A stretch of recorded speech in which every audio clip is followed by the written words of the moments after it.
Pertemuan antara Presiden Amerika Serikat Donald Trump dan Presiden Rusia Vladimir Putin di Alaska pada 15 Agustus mendatang akan menjadi ujian penting bagi Putin. Menurut Sekretaris Jenderal NATO, Mark Rutte, Ukraina harus dan akan terlibat dalam upaya perdamaian apapun jika KTT tersebut berjalan lancar. Rutte mengatakan bahwa tidak akan ada kesepakatan damai yang ditandatangani antara Trump dan Putin tanpa partisipasi Ukraina. Menurut Sekjen NATO ini, pertemuan nantinya adalah uji coba Presiden Trump terhadap keseriusan Putin. Meskipun Rutte menyebut Putin sebagai ancaman utama bagi aliansi Barat, ia menegaskan bahwa Putin tidak memiliki hak untuk menentukan masa depan Ukraina, termasuk posisi militer Ukraina dan postur NATO di negara-negara Timur Eropa. Pentingnya kehadiran Ukraina di meja perundingan juga ditekankan oleh para pemimpin Polandia, negara-negara Baltik, dan negara-negara Nordik. Mereka menyambut baik inisiatif Trump, tetapi menekankan bahwa solusi diplomatik harus melindungi kepentingan keamanan Ukraina dan Eropa. Para pemimpin tersebut juga menegaskan bahwa negosiasi hanya bisa terjadi dalam konteks gencatan senjata, dan tidak akan ada keputusan tentang Ukraina tanpa Ukraina. Sebelumnya, upaya Amerika Serikat untuk menengahi kesepakatan damai gagal, dan perundingan langsung antara Kiev dan Moskow tidak membuahkan hasil. Rusia mengajukan tuntutan maksimalis, termasuk agar Ukraina melepaskan aspirasi bergabung aliansi NATO yang bisa menjadi ancaman bagi Moskow. Pasukan khusus Ukraina menderita kerugian. Dalam sebuah video yang beredar di Telegram, sebuah unit pasukan khusus Direktorat Intelijen Utama Angkatan Bersenjata Ukraina atau GUR, terekam oleh kamera pengintai Rusia. Video tersebut menunjukkan lokasi persembunyian mereka di wilayah pemukiman Sadovo, Chernigov. Kendaraan tempur mereka, termasuk pengangkut personel, terlihat jelas dan terekspos oleh pasukan Rusia. Ini adalah hasil kerja dari unit drone grup utara Rusia. Dalam keterangan video yang diunggah tanggal 11 Agustus 2025, disebutkan bahwa para pejuang grup utara Angkatan Bersenjata Federasi Rusia berhasil menuntaskan tugas mereka. Rekaman lain, Rusia merilis video penghancuran lokasi peluncuran sistem rudal pertahanan udara S-300V Angkatan Bersenjata Ukraina. Serangan menggunakan UAV kamikaze Geranium di wilayah pemukiman Vorozhba. Serangan tepat sasaran mengeliminir target. Konflik Rusia dan Ukraina memasuki tahun keempat, belum ada tanda-tanda dua kubu berdamai.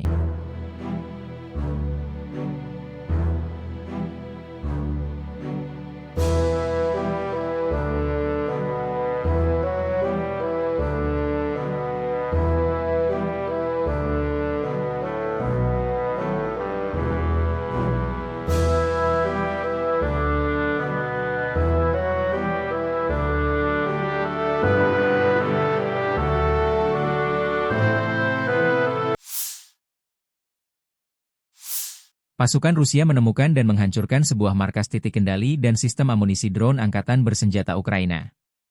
Lokasi ini berada di sekitar pemukiman Kleban Banyak. Serangan presisi ini berkat pengintaian yang cermat drone Orlan 30 yang dioperasikan para prajurit Brigade ke-439 Angkatan Bersenjata Donetsk. Setelah target terdeteksi, awak meriam 2A-65M Stabe dari Brigade Artileri Pengawal ke-238 langsung mengambil alih. Di bawah komando perwira senior dengan kode panggilan Sinus, mereka menggunakan amunisi presisi tinggi Krasnopol M2 menghancurkan kedua target tersebut dengan tepat sasaran. Misi selesai, target tereliminasi, demikian dilansir akun resmi militer Donetsk 10 Agustus 2025.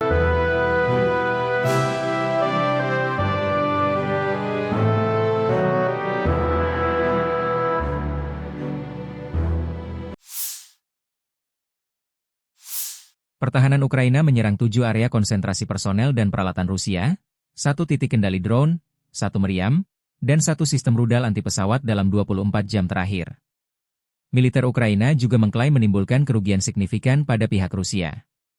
Tercatat, 950 tentara Rusia tewas, 1 tank, 4 kendaraan tempur lapis baja, 70 sistem artileri, 4 sistem roket ganda, 140 drone operasional, 1 rudal, dan 126 unit peralatan militer Rusia berhasil dihancurkan. Pertempuran sengit dilaporkan terjadi di berbagai front, termasuk di arah utara Slobozhansk, Kupiansk, Limansky, dan Pokrovsky, di mana pasukan Ukraina menangkis puluhan serangan dari tentara Rusia. Staf Umum Angkatan Bersenjata Ukraina, 11 Agustus, melansir militer Rusia total kehilangan sekitar 1.064.240 tentara di Ukraina sejak dimulainya invasi skala penuh 24 Februari 2022. Jumlah ini tersebut termasuk 1.000 korban yang diderita pasukan Rusia dalam 24 jam terakhir. Rusia juga kehilangan total 11.093 tank, 23.114 kendaraan tempur lapis baja, 58.113 kendaraan dan tangki bahan bakar, 31.380 sistem artileri, 1.462 sistem roket peluncur ganda, 1.204 sistem pertahanan udara, 421 pesawat terbang, 340 helikopter, 50.646 pesawat tanpa awak, 28 kapal dan perahu, serta 1 kapal selam.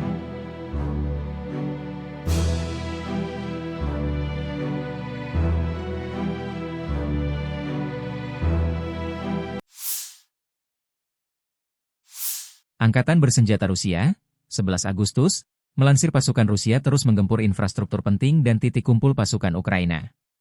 Dalam operasi terbaru, unit penerbangan taktis operasional, drone serang, serta pasukan rudal dan artileri Rusia melancarkan serangan terhadap pusat kereta api di wilayah Dnipropetrovsk. Serangan bertujuan menghentikan pergerakan kembali Angkatan Bersenjata Ukraina, AFU, menuju Donbas. Selain itu, Rusia juga menghancurkan depot drone jarak jauh serta area penempatan sementara tentara Ukraina dan tentara bayaran asing di 134 lokasi berbeda. Sistem pertahanan udara Rusia menembak jatuh 2 rudal jarak jauh Neptune, 3 bom udara berpemandu, 6 proyektil HIMARS MLRS buatan AS, dan 372 drone sayap tetap milik Ukraina. Sejak dimulainya operasi militer khusus, Rusia mengklaim telah menyebabkan kerugian besar di pihak Ukraina, antara lain pesawat, 665 unit. Helikopter, 283 unit. Drone, 76.185 unit. Sistem rudal anti-pesawat, 625 unit. Tank dan kendaraan tempur lapis baja, 24.519 unit. Kendaraan tempur MLRS, 1.584 unit. Senjata artileri dan mortir, 28.360 unit. Kendaraan pendukung militer, 39.418 unit.